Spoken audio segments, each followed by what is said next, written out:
메리 크리스마스. 이제는 이 메리 크리스마스라고 하는 말만 해도 잡히기도 하는 그런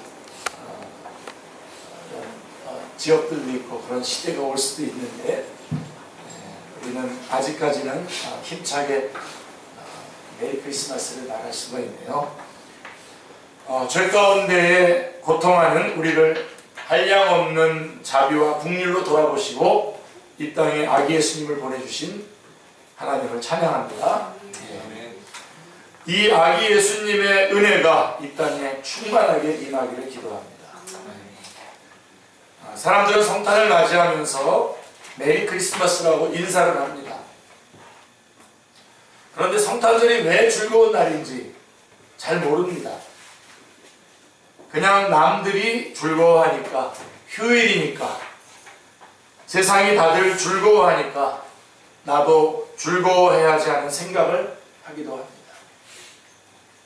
그리고 이유는 몰라도 어찌하든지 즐거워지기 위해서 각종 프로그램들을 잔뜩 만들어 봅니다. 사실 우리도 성탄절에는 즐거워해야 한다라고 하는 생각을 하고 있습니다. 그러면 이 즐거움을 어디서 얻을 수 있을까요? 우리는 어디서 얻을 수 있겠습니까? 선을 많이 행하면 얻을 수 있습니까? 선물을 많이 받으면 얻을 수 있습니까? 아닙니다. 오늘 본문은 너희를 위하여 구주가 나셨다 라고 11절에 말씀하고 있습니다. 너희를 위하여 구주가 나셨다.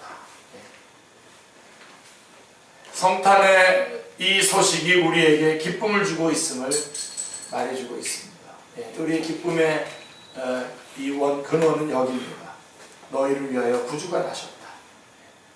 그것도 뭐라고 얘기하고 있냐면 아주 큰 기쁨이라고 말씀하고 있습니다.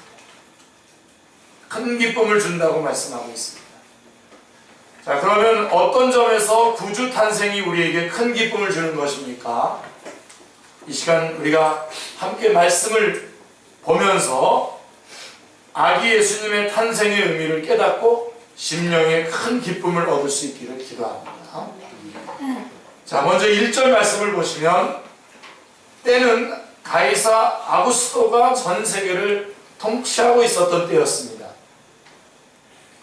가이사 아구스토는 여러분들이 잘 아시는 것처럼 영화 배너 보셨죠? 영화 배너에 나오는 황제 옥타비아누스가 바로 이 가이사 아구스토입니다. 그 영화를 보면 그는 영광의 권좌에 앉아있는 것을 알 수가 있습니다. 그는 2차 삼두 정치를 끝내고 나서 패권을 잡아서 지난 100년간에 걸쳐서 공화정의 내란을 일소시키고 이제 로마의 안정을 가져다 주었습니다. 이때 원로원은 그의 공을 인정하고 그를 존경해서 그에게 아우구스토 즉 존엄자라고 하는 칭호를 주었습니다.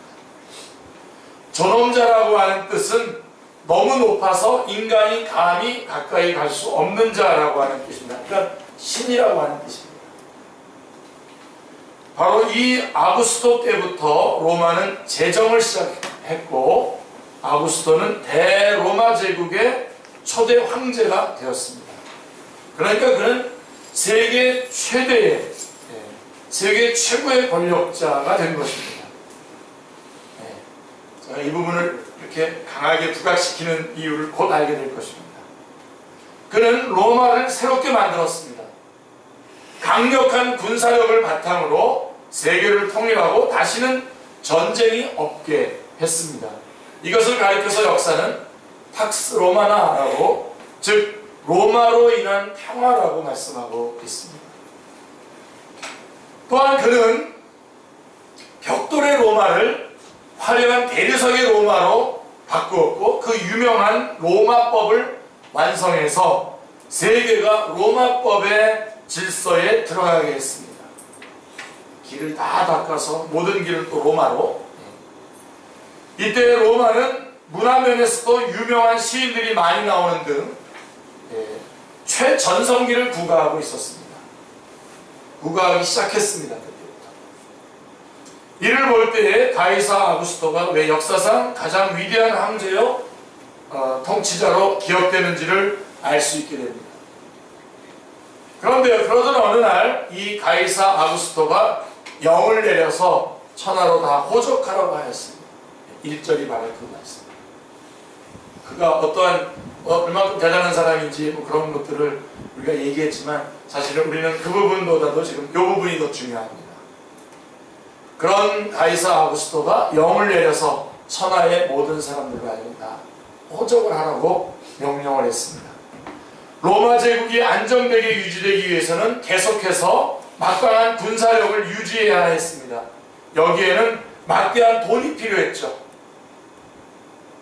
가이사 아구스토는 이 돈을 어디서 모을까 궁리하다가 인두세를 받기로 결정을 했습니다. 그래서 그는 천하로 다 호적을 하라고 하는 영을 내려서 인두세를 받기 위해서 그러한 명령을 내리게 된 것입니다. 그러자 천하의 모든 사람들이 하던 일을 멈추고 각자 자기 고향으로 호적을 하러 가야 했습니다. 여기에는 예외가 없습니다. 심지어 마리아와 같이 임신해서 만삭이 된 여인도 먼 길을 떠나야 했습니다. 자, 임산부가 어떻게 그렇게 먼 곳까지 갈 수 있겠냐고 떠벌리는 사람들이 실수하는 부분이 바로 이 부분입니다. 전에 김영옥 씨 같은 분들이 입신 좋게 자기 또 신학 공부도 했다고 하면서 입신 좋게 그렇게 임신한 사람이 거기까지 갔겠는가. 자기의 생각과 철학을 집어넣어서 성경을 해석하는 거죠. 자신의 왜곡된 상식으로 성경에 대해 가타부타하는 사람들의 오류입니다. 가뜩이나 먹고 살기 힘든데 생업을 중단하고 이렇게 호적하러 가자니 힘들었습니다. 사람들은 가이사가 왜 호적하라고 하는지 다 알았습니다. 다 알고 있습니다. 가이사에게 나라를 빼앗긴 것도 억울한데 생활비까지 뺏긴다고 생각을 하니 분통이 터졌습니다. 그러나 그들은 가이사를 대적할 힘이 없었습니다. 그들이 할 수 있는 것은 그저 순순히 복종하는 것밖에는 아무것도 없었습니다. 이를 볼 때에 박스 로마나라 그러면서 로마의 그 화려한 발전 그리고 그로 인한 세계의 평화 이게 다 이런 것들은 피지배 민족의 고혈을 따라서 이루어진 것임을 알 수가 있습니다. 말만 박스로만 하지 사람들의 마음에는 참 평화가 없었습니다. 그러나 역사는 이 사실에 주목하지 않습니다. 역사는 강자만을 기억할 뿐입니다. 정말 그의 명령을 따라 이리저리 움직여야 하는 힘없는 사람들은 불쌍할 뿐입니다. 우리 힘없는 사람들만 불쌍할 뿐입니다. 이 당시 많은 사람들이 이런 일들 때문에 너무나 괴로워서 오 하나님, 하나님은 어디 계시며 메시아는 언제 오십니까? 하며 울부짖으며 괴로워했습니다. 그런데 4절 5절을 보십시오. 누가복음 2장 4절 5절에 보시면 요셉도 다윗의 집 족속이므로 갈릴리 나사렛 동네에서 유대를 향하여 베들레헴이라 하는 다윗의 동네로 그 약혼한 마리아와 함께 호적하러 올라가니 마리아가 이미 잉태하였더라. 이 유대인의 결혼의 3단계 제가 말씀드렸죠. 어렸을 때 어린 부모들끼리 약속을 하고 그래서 어느 정도 성년이 되면 본인들이 결정을 하고 본인들이 오케이 하면 정혼이 되고 법적으로 부부가 됩니다. 그리고 1년 동안 서로 잡히는 기간을 갖다가 1년 후에 결혼식을 하고 하게 되죠. 그래서 이미 결혼을 결정한 그때부터가 벌써 법적으로 혼인 관계가 되는 것입니다.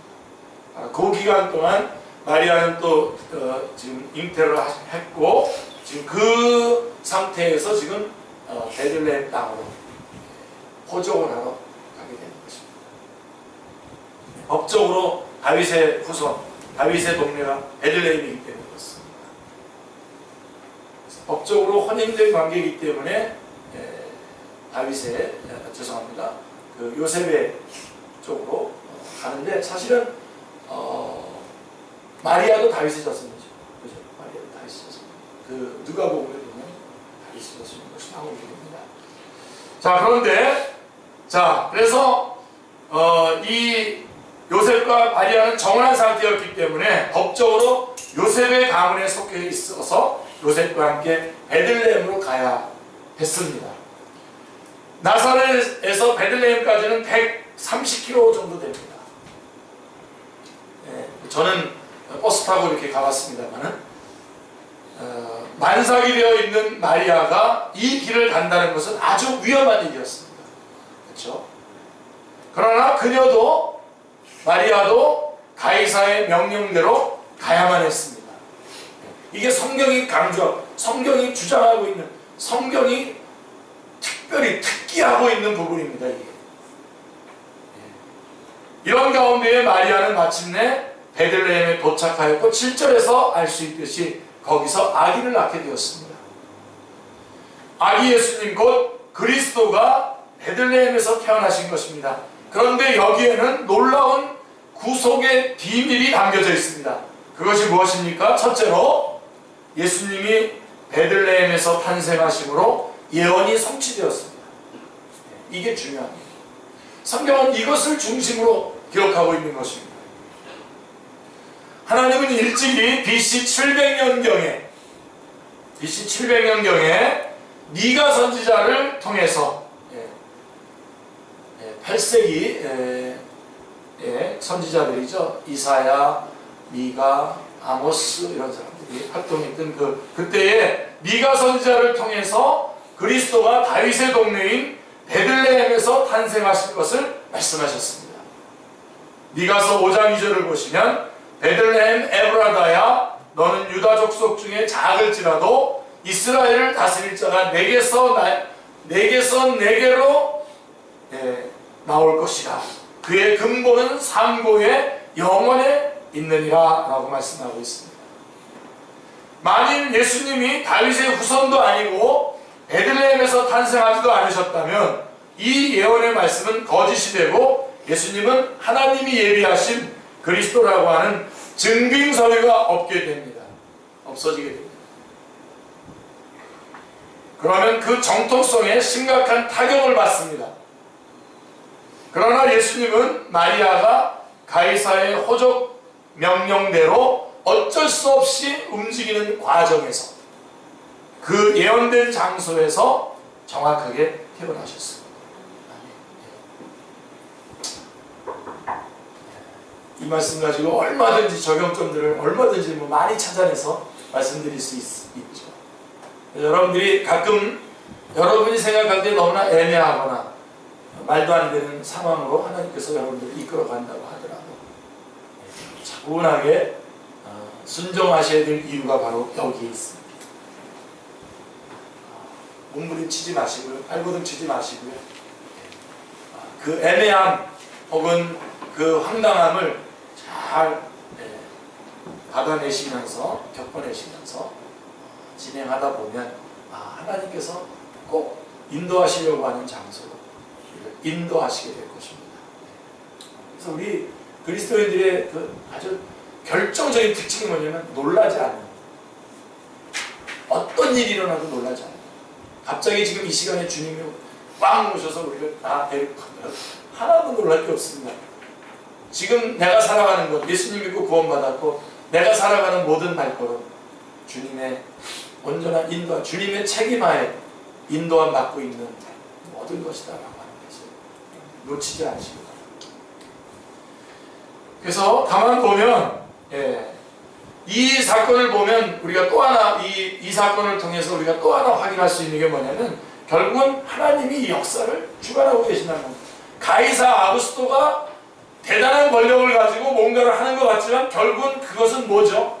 하나님의 하시는 일에 돕는 자의 역할을 하고 있는 것밖에는 아무것도 아닌 것이다 라고 하는 것을 볼 수가 있습니다. 결국은 하나님이 역사의 주관자요 주인임을 우리는 배울 수가 있습니다. 할렐루야. 네. 이것을 붙잡는 것입니다. 이런 것들을 붙잡으셔야 됩니다. 하나님은 이 예언의 말씀을 성취하시기 위해서 가이사 아구스토의 절대 권력을 쓰신 것입니다. 그래서 우리는 가끔 예수님 잘 믿는 사람이 대통령 됐으면 좋겠고 뭐 그렇게 하는데요. 우리가 이렇게 제가 정확하게 점검은 안 해봤지만 예수 믿는 사람이 대통령 됐을 때 우리 기독교는 타락했습니다. 더 타락하고 더 백스라이딩 했습니다. 오히려 그렇지 않은 분들이 대통령이 돼가지고 막 엄하게 굴 때 우리는 더 기도를 열심히 했고 더 우리는 그리스도인으로서 해야 할 일만 했습니다. 그렇죠? 그래서 이런 것 보시면서 여러분들이 그래서 놀랄 것도 없고 두려워할 것도 없고 염려할 것도 없습니다. 하나님이 이 역사의 주관자여 통치자이시다라고 하는 것을 우리는 분명히 알 수가 있는 것입니다. 하나님께서는 이 예언의 말씀이 이루어지도록 가이사에게 허정명령을 내릴 생각을 하게 하셨던 것입니다. 그렇지 않았더라면 만삭이 된 마리아가 그 먼 베들레헴까지 130km나 되는 먼 베들레헴까지 갈 일이 없습니다. 이를 볼 때에 가이사 아구스토는 하나님의 구속 역사를 이루는 도구에 불과함을 알 수 있습니다. 참으로 세계사는 하나님의 구원 역사를 중심으로 돌아가고 있는 것입니다. 구속의 역사입니다. 그래서 세상에서는 뭐 이런 일 저런 일들 막 작은 일들이 많이 벌어지면서 막 소용돌이를 치는데요. 이 모든 것은 하나님이 계획하신 구속의 역사를 이루기 위한 섬세한 손길의 반응인 것입니다. 태풍을 위성으로 보면 그 가운데 태풍의 눈이 있죠. 그리고 그 눈 주변에는 소용돌이치는 구름과 거친 바람과 비가 있습니다. 예수님의 탄생 사건은 태풍의 눈과 같은 것입니다. 태풍의 눈 속은 고요하지만 그 도도하게 그 주님이 이 땅에 오시는 그 과정이 쭉 도도하게 진행되고 있지만 예수님을 중심으로 한 구원 역사가 조용히 움직이는 가운데에 세상의 역사는 이것을 중심으로 해서 막 거칠게 소용돌이치고 있는 것입니다.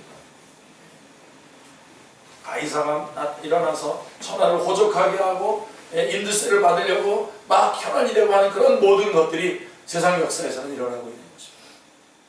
그렇지만 주님의 구원 계획은 도도하게 쫙 태풍의 눈처럼 진행되고 있는 것이죠. 여러분, 우리는 어디를 봐야 됩니까? 이 소용돌이치는 이 세상의 움직임을 보면서 일희일비할 것이 아니라 도도히 움직이는 하나님의 구원 계획. 자, 강단에서 설교도 어떤 걸 설교해야 됩니까? 저한테 많은 분들이 저한테 요청을 합니다. 좀 이제 세상 돌아가는 얘기도 좀 하라고. 아니, 그거는 여러분들이 다 겪고 있는 거 아닙니까? 어딜 얘기해야 됩니까? 그 하나님의 구원의 역사가 도도히 진행되고 이루어져서 성취되어서 이루어지는 그것들을 얘기해야 되겠죠. 그게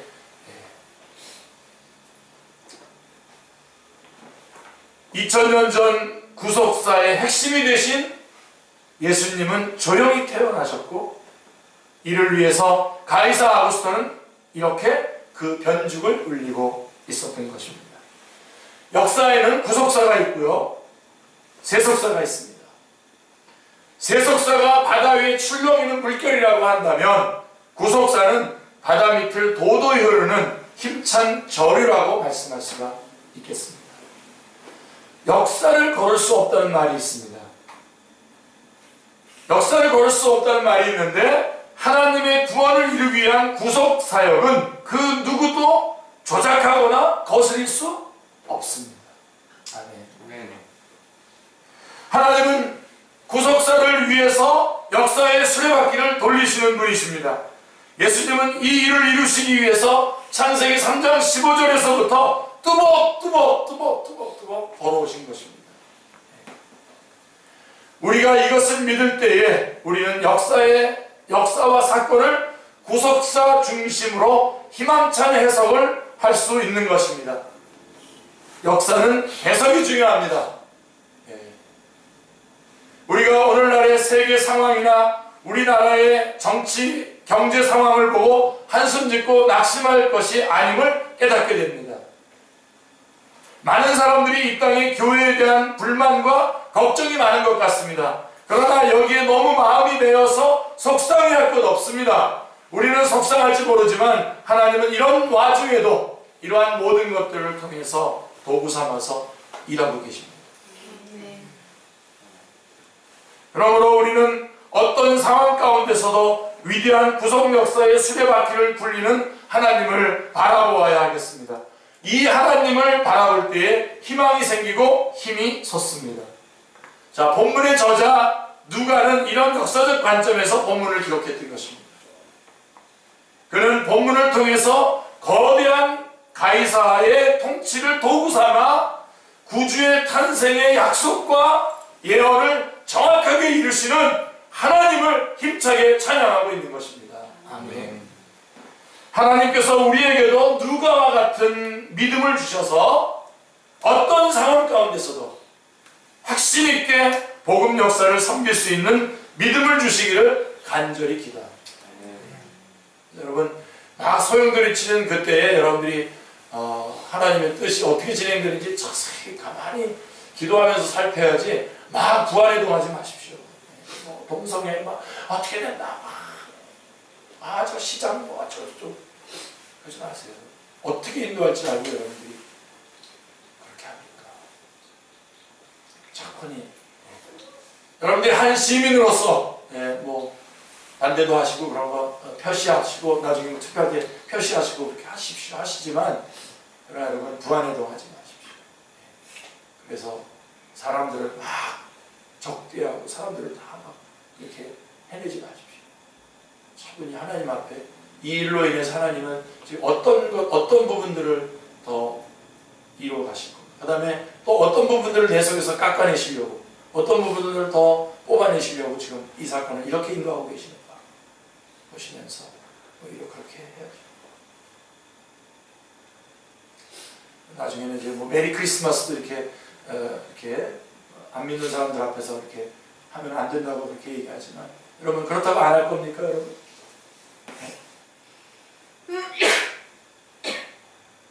그래서 여러분들이 주님께서 이루고 계시다라고 하는 이 누가와 같은 마음, 믿음 여러분 안에 있기를 기도합니다. 자, 그러면 아기 예수님이 태어날 때의 모습은 어떠했습니까? 6절 7절 말씀을 보시면 거기 있을 그때에 해산할 날이 차서 첫 아들을 낳아 강보로 싸서 구유에 누였으니 이는 여관에 있을 곳이 없음이로라 이렇게 말씀하고 있습니다. 이는 마리아가 마굿간에서 죄송합니다. 이 마굿간이라는 말도 사실은 성경에 없습니다. 근데 마굿간으로 우리는 다 알고 있죠. 근데 어떤 버전에 보니까 마굿간이라고 되어 있는 버전이 하나 있긴 있더라고요. 마굿간은 말이 있는 곳이죠. 하여간 그런 주변 얘기로 하여간 마리아는 이 마굿간에서 아기 예수님을 낳았다는 것입니다.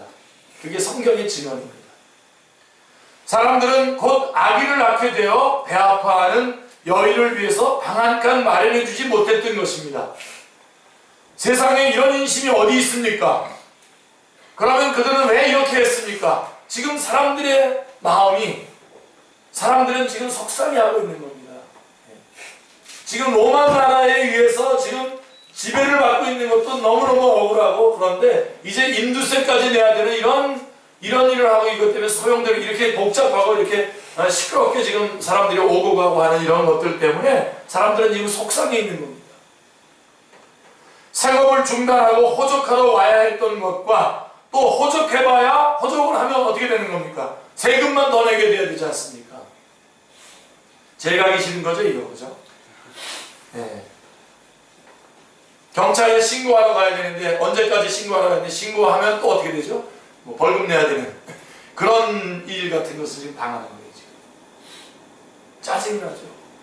사람들이 힘들었고, 그래서 이들은 온통 누구의 문제에 빠져 있냐면 자기 문제에 빠져 있다. 이게 지금 예수님이 오셨을 때에 사람들이 마리아에게 방 한 칸 내주지 못했던 상태의 모습입니다.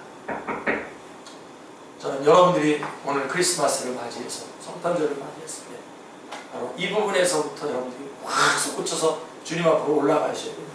자기 문제에 매여서 하나님에게 마땅히 해야 될, 하나님의 일을 감당해야 될 것들을 당당하게 놓치고 있는 그것에 대해서 오늘 브레이크를 걸고, 그래서 여러분들이 중심이 돼가지고 하나님의 일들을 그 우선순위에 배열해서 뒤로 미루는 그런 어리석은 짓을 저지르지 말라는 겁니다. 바로 이 말씀이 바로 그겁니다.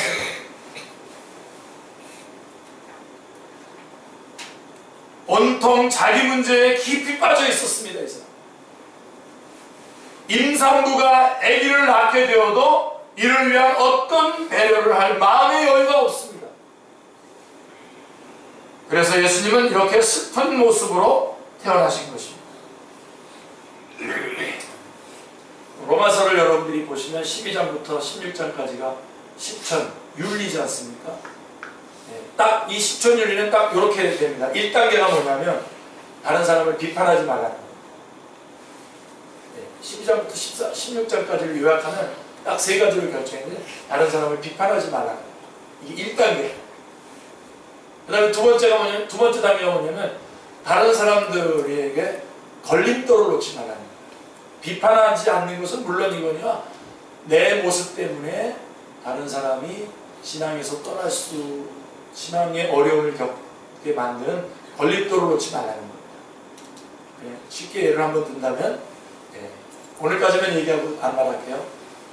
당연히 교회 나와야 될 사람이 안 나옴으로 말미암아 믿음이 연약한 사람이 이렇게 보면서 나도 안 나와도 되는 건가 하는 그런 걸림돌을 놓지 말라는 겁니다. 오늘까지만 얘기할게요. 이렇게 여러분들이 마땅히 그리고 3단계 결국은 12장부터 16장에 말하려고 하는 건 뭐냐면 다른 사람을 기쁘게 하라는 겁니다. 그게 15장 13절 15장 1절부터 로마서 15장 1절부터 나오는 내용. 이제는 자기를 기쁘게 하지 않고 저 사람을 기쁘게 하는 것이 기독교입니다. 그렇다면 자기 자신이라고 하는 것에서 빠져나오셔서 이제는 남은 생애는 하나님의 영광을 위하여 Jesus first, 주님을 위해서 살아가야 되고, 그 다음에 두 번째는 others second, 다른 사람들을 우리는 그 주님을 생각하는 그 역사의 진행 과정 안에서 다른 사람들에게 어떻게 내가 배려할 것인가를 생각하는 거죠. 그리고 유스러운, 그거는 세 번째. 그게 조입니다. Jesus first, others second. 이게 진짜 조입니다. 그게 진짜 기쁨입니다. 그래서 이 하나님의 역사가 진행되는 것들을 내 자신에 몰두하는 가운데에 놓치지 않기를 바랍니다. 나의 삶과 내 인생 때문에 가끔씩 그런 얘기 하지 않습니까? 우리 그리스도인은 그런 얘기 하면 안 됩니다. 내 인생 내 거야. 그게 바로 여러분 마태복음 25장에 나오는 5달란트 받은 사람, 2달란트 받은 사람, 1달란트 받은 사람의 이야기입니다. 2달란트 받고 5달란트 받은 사람은 어떻게 했죠? 그 달란트를 그래서 그 달란트에 따라서 달란트의 인생을 살다가 그 달란트를 다시 주인한테 주인이 준 요구대로 살아서 주인에게 다시 자기 인생을 드린 겁니다. 근데 1달란트 받은 사람은 주인이 요구하는 것과 자기의 인생을 놓고 비교하다가 주인이 준 인생은 땅에다 묻고 자기 인생을 산 거 아닙니까? 그게 구분이에요. 그래서 악하다고 하는 말을 들으면, 자, 그럼 이제는 우리 인생은 지금 없는,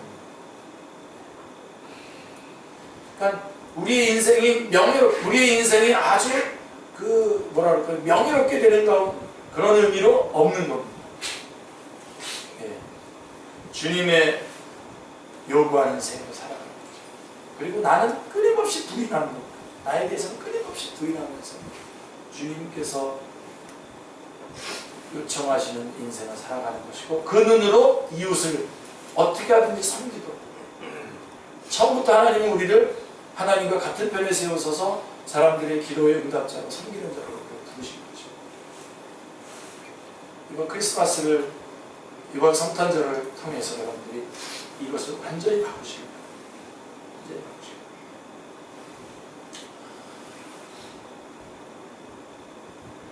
이번 성탄절에는 제가 누가복음 시리즈로 지금 이번에 설교를 하고 있기 때문에 거론을 못했습니다만, 마태복음 2장에 나오는 2장 1절부터 12절에 나오는 동방박사의 이야기를 보면, 동방박사들이 황금과 유황과 물약을 가지고 와서 예물을 드렸다는 것입니다. 아기 예수님을 만났고 예물을 드렸다는 것입니다. 그러나 여러 가지로 해석할 수 있겠지만, 그 황금과 유황과 물약은 그들이 점성술가들인데 점성술을 하는 데 쓰는 도구들이라고 하는 거죠. 그리고 그들은 예수님을 만났고 더 이상 점성술을 하면서 살아갈 수가 없게 된 거죠. 그런 변화가 일어난 거죠. 그래서 그 도구들을 다 주님 앞에 예물로 드렸다는 것을 하는 것을 다른 말로 얘기하면 무슨 얘기입니까? 이제는 나는 내 인생을 포기하는 거죠. 이제 내 인생을 사는 것이 아니라 이제 저 아기 예수를 주인으로 삼고 나의 인생을 살아가겠다라고 하는 거죠. 아마 이번 크리스마스 때도 여러 큰 절들의 대문 앞에 아기 예수의 탄생을 축하합니다라고 프랜카드를 붙였을 것입니다. 이번에는 제가 굳이 가서 확인해 보지는 않았습니다. 그들은 우리 종교가 이렇게 마음이 넓은 종교다, 다른 종교의 그런 교주에 대해서도 우리는 이렇게 같이 축하한다 라고 하는 것을 말하려고 그렇게 했겠지만, 웃음이 나오는 거죠. 아기 예수님의 탄생을 축하합니다 라고 말하려고 한다면, 마치 모세가 떨기나무 가운데, 불꽃 가운데 계신 하나님 앞에서 그 신발을 벗었던 거죠. 그 아기 예수님 앞에 모든 것들을 포기해 다 내려놓고 그분을 주님으로 모셔야 되는 거예요. 지금 우리가 이 성탄절을 보내면서 저에게 가장 이제 아쉬움이 되지 않았으면 좋겠는데, 아쉬움이 뭐냐면 그리스도인에게 예수 그리스도를 맞이하시, 예수님이 오신 성탄절을 맞이하고 예수님을 구주로 영접하고 예수님을 주님으로 모셨음에도 불구하고 다시 성탄절 이전의 삶을 그대로 또 반복하면서 살아가는 거죠. 변화가 일어나는 거죠.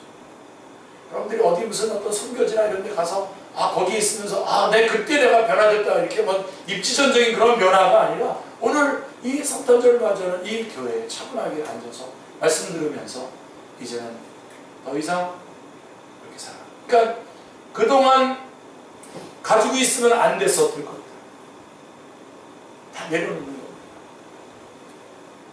그동안 추구하면 안 됐었던 것, 그런데 지금 추구하고 있는 것들, 그런 것들을 내려놓기로 결심합니다. 지금 진행하는 것들 가운데 하나님께서 원하지 않는 것들 내려놓는 것.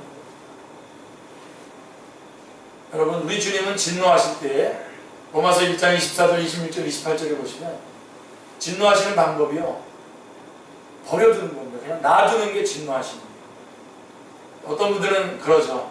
시험 이렇게 하다가 컨닝을 했어요. 컨닝 하나 모르겠어요. 컨닝을 했는데 안 들키고 컨닝을 했어요. 그러면 생각을 하는 거예요. 하나님께서 정말 나를 도와주시는구나. 내가 참 나를 도와주시는구나. 도와주시는 게 아니라 놔두는 겁니다. 제가 여러분 23, 24 이때 교육 전사를 시작했거든요. 그리고 24살 때에 제가 청년부를 맡았습니다. 그때 청년들이 저보다 나이가 더 많은 분들이 많았어요.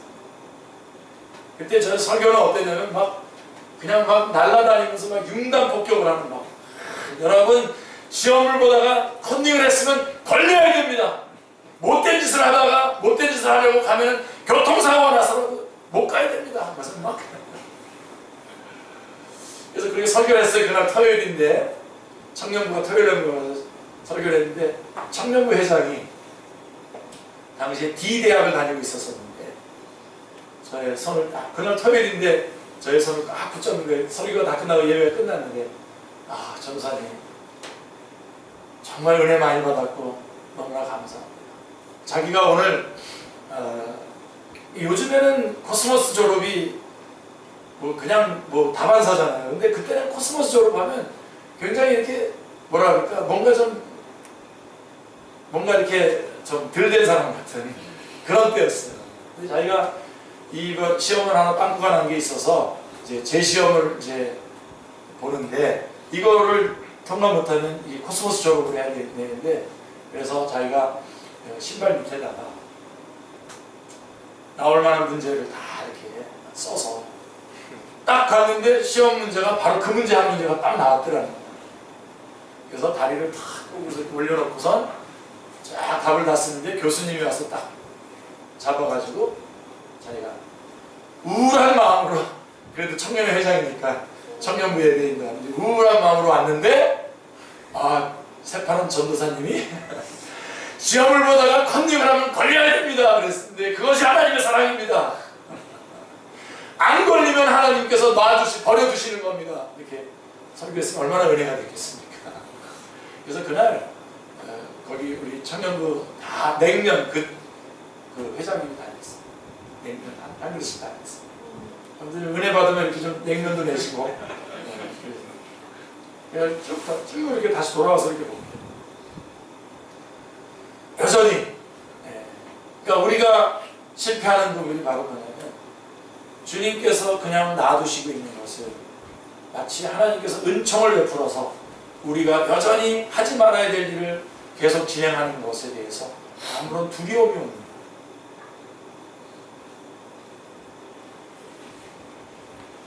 로마서 2장 5절에 보면요 쌓아둔다 그랬어요. 그럼 우리에게 문제가 있으면요 바로바로 깨트려서 그래야 되죠. 근데 이렇게 쌓아두면요 삼풍백화점 가지고 한 번에 무너집니다. 쌓아두면은 우리 성수대교처럼 한 번에 확 무너집니다. 조금 이렇게 문제가 있을 때 한 부분이 막 깨진다든가 무너진다든가 그래야 점검을 하죠. 근데 그냥 버려두고 놔두고 그 다음에 로마서 2장 16절에 하면 그냥 덮어둔다고 되어 있어요. 하나님이 진노 방법은 놔두고 버려두고 쌓아두고 덮어두는. 그래서 결정적으로 자기가 스스로 드러내서 꽉 나고 확 당하게. 그러니까 여러분 똑같은 죄를 져도요 그리스도인하고 안 그리스도인하고 똑같은 죄를 져도요 누가 먼저 박살날까요? 그리스도인이 먼저 박살나는데 그게 사랑이에요. 제가 지금 얘기하는 게 이거예요. 크리스마스를 우리가 맞이하면서 여태까지 계속 진행해야 했던 거예요. 지금 하나님께서 한번 그냥 버려두지 않고 경고하는 겁니다. 더 이상 계속 네 인생을 네가 원하는 인생을 계속 살 거냐? 계속 살 거냐? 이제는 네 인생 살지 말고 이제 예수 그리스도를 주님으로 모시고 그렇게 살아가면 안 될 사람들을 과감하게 내버리고 자기를 부인하고 이제 주님의 말씀에 순종하는 삶을 살아가는 자기 일에 몰두하게 되면 바로 이 예수님의 어머니 마리아가 그곳에 왔음에도 불구하고 사람들은 자기 일에 몰두하다가 이 잉태한 이 여인에게 방 하나도 내주지 못하는 지금 여러분들이 여러분의 일에 몰두하는 가운데에 주님이 버리기를 원했는데 버리지 않고 계속해서 여러분의 삶을 살고 있는 그 일을 살아가는 것 때문에 주님께서 여러분에게 맡겨서 여러분을 통해서 해야 될 일이 지금 지장받고 있는 겁니다.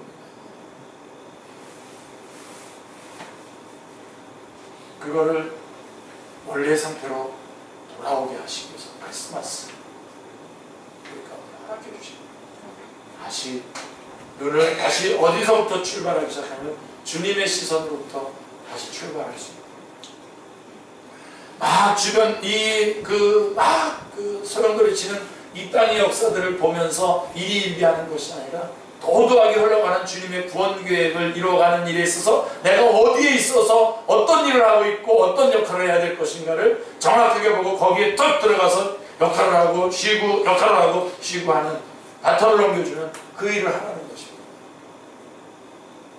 이 마국간에서의 이 말씀 속에서 바로 우리가 그런 것들을 보게 되는 것입니다. 많은 말씀을 준비해왔지만 23페이지까지 준비하는데 10페이지에서 오늘 3탄 설교는 이것으로 우리가 좋아하는